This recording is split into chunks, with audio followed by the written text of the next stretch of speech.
Estamos aqui para a gravação de mais um programa da série Diálogos sobre Direito. Estamos recebendo hoje Católica, investigadora Ana Belém.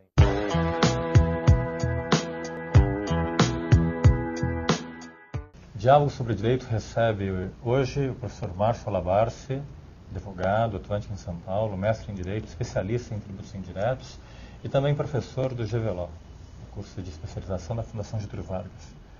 Boa tarde, Márcio, tudo bem? Boa tarde, Eurico. Como vai? Tudo bem? Bom, o Márcio é um especialista em impostos indiretos. Eu lembro que o Paulo Aires me comentou uma vez de um jovem, não tão jovem assim, não é?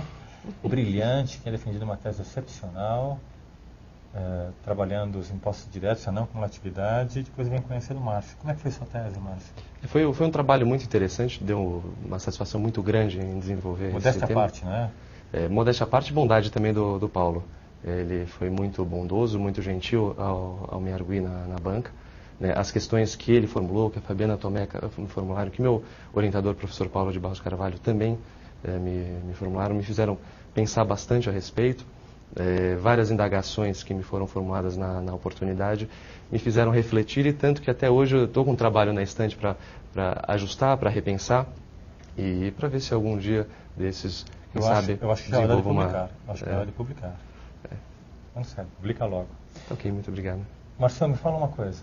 Você trabalhou bastante com atividade, conhece bem impostos indiretos, ajudou a produção desse nosso material didático aqui do nosso curso, por isso você foi convidado a estar presente. Me conta uma coisa, qual que é a diferença entre IPI e ICMS? São parecidos, né? São parecidos e levam muita gente à confusão.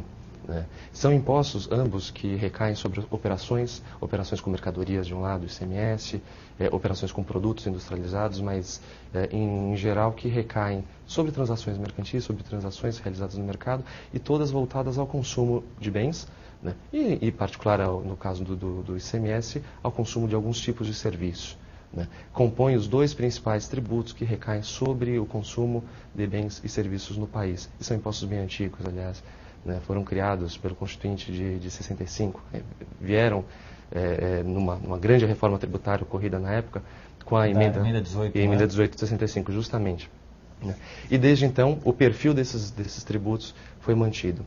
O ICMS é o imposto estadual, e daí a primeira grande diferença entre eles é o imposto estadual, que recai sobre as operações relativas à circulação de mercadorias e prestação de dois tipos de serviço: o serviço de transporte intermunicipal e interestadual e os serviços de comunicação. Em relação a esses serviços, o S do ICMS foi um benefício que os estados receberam da União com a Constituição de 88. Haja vista que impostos sobre transportes e impostos sobre comunicações eram de competência da União até aquela oportunidade. Mas o ICMS, então, é um imposto estadual, que possui esse campo de incidência e que é marcado por algumas peculiaridades. Primeiro, há uma estrutura normativa muito peculiar, muito particular, que é a estrutura normativa, que, vindo da Constituição, temos o caráter da lei complementar, o caráter nacional dessa lei complementar. Hoje, duas são as leis complementares relativas e importantes para o ICMS. A 87 de 96, famosa Lei Candir, e a Lei Complementar 24 de 75, que dá ensejo aos grandes debates atinentes à guerra fiscal, atualmente em curso nos tribunais administrativos e nos judiciais. É interessante que a diferença justamente é porque o IPI é um tributo federal, e aí eu não tenho discussão nenhuma, como todos os IVAs é federal, eu posso estar trabalhando na cumulatividade entre os estados de forma centralizada, na verdade o estado é relevante aí, e o ICMS entra na briga federativa, trabalhar com entidades autônomas e coordená-las através de uma lei complementar. Até certo ponto a lei complementar vem fazendo um bom papel quanto a essa coordenação de um imposto local em nível nacional. Problemas relativos à unificação das bases de cálculo, as alíquotas nas operações interestaduais já foram trabalhados e estão bem equacionados, inclusive questão de regime de origem e de destino, toda a evolução do sistema de alíquotas, das alíquotas interestaduais, diferencial de alíquotas, tudo isso veio no bojo desse pacto federativo no que concerne especificamente com o ICMS. O grande problema, certamente, é a questão de territorialidade fiscal do imposto. Obrigações acessórias, definição do sujeito ativo, vale dizer, do estado para o qual o imposto será pago em relação a cada fato gerador. As brigas que hoje os contribuintes enfrentam, e contribuintes versus estados, por exemplo, para definir para onde será pago o ICMS, ou deverá ser pago o ICMS nas importações. São questões características, justamente. Porto de Vitória, é por Santos que entra a mercadoria, é para Goiás, para onde vai a mercadoria por estabelecimento destinatário? Justamente, hoje mesmo, curiosamente, eu estava tratando de uma questão parecida, obrigações acessórias. O Estado de São Paulo entende que empresas prestadoras de serviço não têm o dever de emitir nota fiscal. Só que uma empresa dessa, eventualmente, vai transitar com seus materiais por outro estado, por exemplo, pelo estado do Rio de Janeiro. E lá há uma previsão regulamentar de nota fiscal avulsa. Essa regra é aplicável ao contribuinte paulista ou não? Tudo isso, ou melhor, todos esses problemas não existem no IPI justamente porque é imposto federal. Temos de beijar a mão apenas de um senhor, que é a Receita Federal do Brasil, né, tão bem estruturada. E temos um aspecto que é vantajoso do IPI em relação ao ICMS, que é uma estabilidade normativa muito maior, em grau muito mais acentuado. As normas do ICMS sucedem com uma velocidade astronômica. Em relação ao IPI, isso não ocorre. Temos um regulamento, que é um regulamento de 2002, uma lei básica para o IPI, que já é, desde 64, a Lei 4.502. Por que você acha que isso acontece? É mais complexo, mais dinâmico o mundo comercial do que o setor sobre o qual incide o IPI? Ou porque, efetivamente, essa briga entre os estados acaba gerando mais acertos e modificações legislativas? Tem alguma? Eu acho entendo que esses dois fatores são determinantes, mas não são os únicos a justificar essa estabilidade normativa do IPI. Veja, o IPI recai também sobre transações comerciais. É um imposto cobrado sobre operações praticadas com produtos industrializados. E, pela lei, são as operações praticadas pelos industriais e por empresas ou estabelecimentos tidos como equiparados a industriais. Então, numa mesma transação, poderemos ter ocorrido o fato gerador do ICMS e o fato gerador do IPI. Né? É bom que se diga que os fatos geradores do IPI, pensando na economia como um todo, eles são mais restritos. Eles não abrangem operações com combustíveis, operações com os derivados de petróleo, com energia elétrica, que são onerados pelo ICMS, e também com os minerais do país. Né? Extração de petróleo, nada disso, refino de petróleo, não incide IPI? Não, há uma imunidade específica quanto a isso. Do mesmo modo, a extração de produtos minerais, beneficiamento dos produtos minerais. Energia elétrica? Também não há IPI.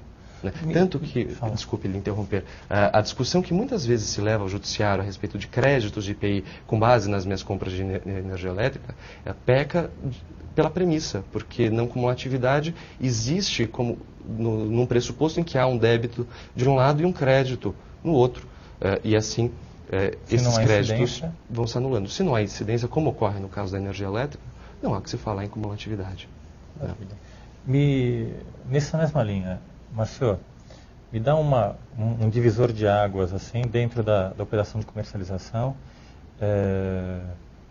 Toda vez que incide IPI, incide ICMS, eu compro um carro, eu pago ICMS e IPI. Quando eu deixo de pagar IPI e passar a pagar só ICMS, como é que funciona essa movimentação entre IPI e ICMS? É interessante, bem interessante essa sua colocação, porque a tua pergunta foi a seguinte: quando eu compro um carro, eu pago ICMS e IPI, na condição de consumidor final, você pagará, mas embutido no preço, na condição de contribuinte de fato. Pensando, por outro lado, da pessoa que promoveu essa venda, temos o IPI como um imposto que recai sobre as operações praticadas com produtos industrializados, e praticamente todos os produtos industrializados serão ao mesmo tempo mercadorias, né, mas com produtos industrializados, mas recairá o IPI somente sobre as operações com os produtos quando essas operações forem praticadas, forem realizadas, forem promovidas pelo industrial ou pela empresa considerada equiparada à industrial. Isso sem falar na importação. Essas mesmas transações também poderão estar sujeitas ao ICMS. Só que, digamos, a cadeia de incidência do ICMS é mais longa. Né? No caso do IPI, ela fica restrita a esse pedaço, a fase fabril. O do ICMS, não. A parte de distribuição, de varejo, ela também é alcançada pelo imposto estadual. Deixa eu provocar. Eu tenho uma empresa, uma montadora que compra pneus da Firestone, vai para a Volkswagen. Sim. Incide IPI? Nessa situação, salvo melhor juízo, não. Por uma razão ou outra. há um regime, que é o regime previsto pela Lei 10.485 de 2002, que, se não estou enganado, ele estabelece uma suspensão do IPI nas vendas das empresas de autopeças, inclusive pneus, para as montadoras de veículos. Todo tipo de venda, quase toda, deve tentar abarcar isso. Mas se não fosse esse regime especial, e veja, não estou haveria exatamente incidência. certo, haveria incidência. Né? E haveria incidência também se, por exemplo, há incidência na venda praticada pela montadora quando ela vende para o distribuidor de veículos ou pela concessionária. Essa é a minha questão. Então, a mercadoria vai para a montadora, a priori incide ICMS, fora regime especial.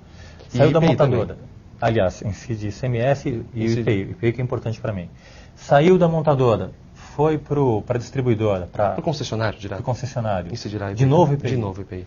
E quando vende para o consumidor final... Aí a gente não tem IPI.